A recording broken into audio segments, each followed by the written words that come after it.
बहुत समय पहले की बात है। सुदूर दक्षिण में किसी प्रतापी राजा का राज्य था। राजा के 3 पुत्र थे। एक दिन राजा के मन में आया कि पुत्रों को कुछ ऐसी शिक्षा दी जाए कि समय आने पर वो राजकाज संभाल सके। इसी विचार के साथ राजा ने सभी पुत्रों को दरबार में बुलाया और बोला, पुत्रों, हमारे राज्य में नाशपाती का कोई वृक्ष नहीं है। मैं चाहता हूँ तुम सब 4-4 महीने के अंतराल पर इस वृक्ष की तलाश में जाओ और पता लगाओ कि वो कैसा होता है। राजा की आज्ञा पाकर तीनों पुत्र बारी बारी से गए और वापस लौट आए। सभी पुत्रों के लौट आने पर राजा ने पुनः सभी को दरबार में बुलाया और उस पेड़ के बारे में बताने को कहा। पहला पुत्र बोला, पिताजी, वो पेड़ तो बिल्कुल टेढ़ा मेढ़ा और सूखा हुआ था। नहीं, वो तो बिल्कुल हरा भरा था, लेकिन शायद उसमें कुछ कमी थी क्योंकि उस पर एक भी फल नहीं लगा था।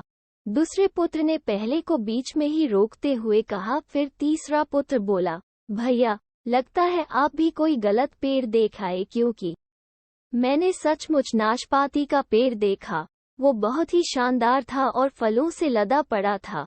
और तीनों पुत्र अपनी बात को लेकर आपस में विवाद करने लगे कि तभी राजा अपने सिंहासन से उठे और बोले, पुत्रों, तुम्हें आपस में बहस करने की कोई आवश्यकता नहीं है। दरअसल तुम तीनों ही वृक्ष का सही वर्णन कर रहे हो। मैंने जानबूझकर तुम्हें अलग अलग मौसम में वृक्ष खोजने भेजा था और तुमने जो देखा वो उस मौसम के अनुसार था। मैं चाहता हूँ कि इस अनुभव के आधार पर तुम 3 बातों को गांठ बांध लो। पहली, किसी चीज के बारे में सही और पूर्ण जानकारी चाहिए तो तुम्हें उसे लंबे समय तक देखना परखना चाहिए, फिर चाहे वो कोई विषय हो, वस्तु हो या फिर कोई व्यक्ति ही क्यों न हो। दूसरी, हर मौसम एक सा नहीं होता।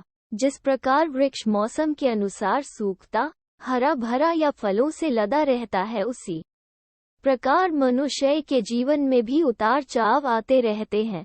अतः अगर तुम कभी भी बुरे दौर से गुजर रहे हो तो अपनी हिम्मत और धैर्य बनाए रखो, समय अवश्य बदलता है।